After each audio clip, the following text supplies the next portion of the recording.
Deonandan joins us now, as he frequently does here on the news on 680 CJOB. Good afternoon. Thanks for joining us.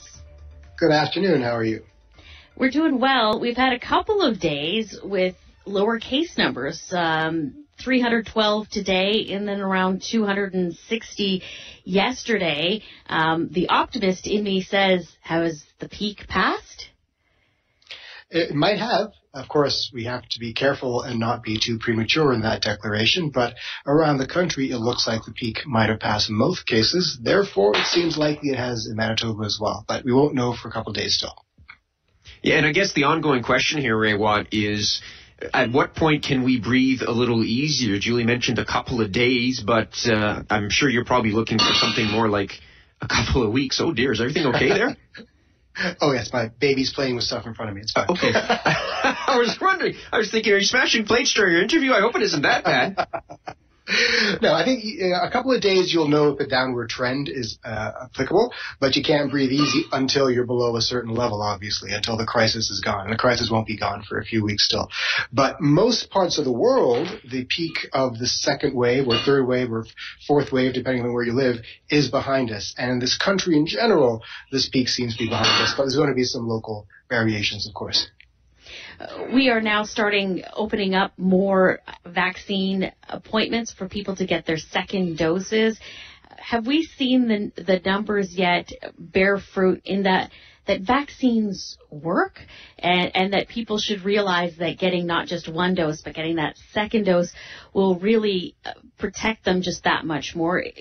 Do we see it in the data? Can we at least show people, say, look, this is how many people are getting COVID even though they've been vaccinated, and this is how many people are living or dying after receiving that diagnosis? Yeah, we have some good data from places like Israel, where a vast majority of people have been vaccinated, and they haven't had a COVID death in many days. We have data from Seychelles, which has 60% two-dose vaccination.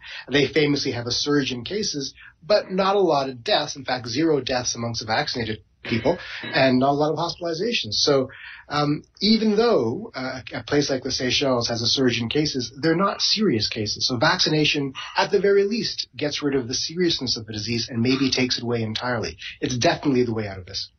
Raywat, even if, let's say, for instance, and we still don't know, the peak in terms of cases and test positivity rate, even if that has passed, we're still going to continue seeing hospitalizations rise because, if I recall correctly, hospitalizations lag by, up to 4 weeks after the peak of the test positivity rate in the cases? That is correct. Hospitalizations are a lagging indicator. So imagine, if you will, sometime in July, let's say, or even August, when the disease is mostly behind us in the sense that the number of new cases per day is small, but the hospitalizations remain high.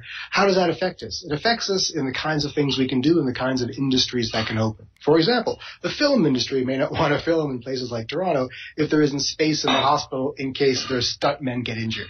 So it's more of an economic barrier. But for most people, we care mostly about the test positivity rate, the incidence rate, and things like that. About a minute to go, and I know that the province has opened an online forum where people can offer their thoughts on incentive programs, and I know that's something that you've been writing about. Your thoughts on incentives for the shot? Well, it's a good thing and a bad thing. I mean, we're going to run up against vaccine hesitancy in a real way at some point in the summer, probably when demand is less than supply. The problem with incentivizing via things like cash is that you buy people's participation for a day. You haven't won their hearts and minds over.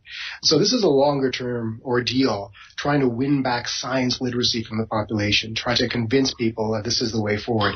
Simply buying their participation is not a winning strategy to my mind, but it may work in the short term, unfortunately.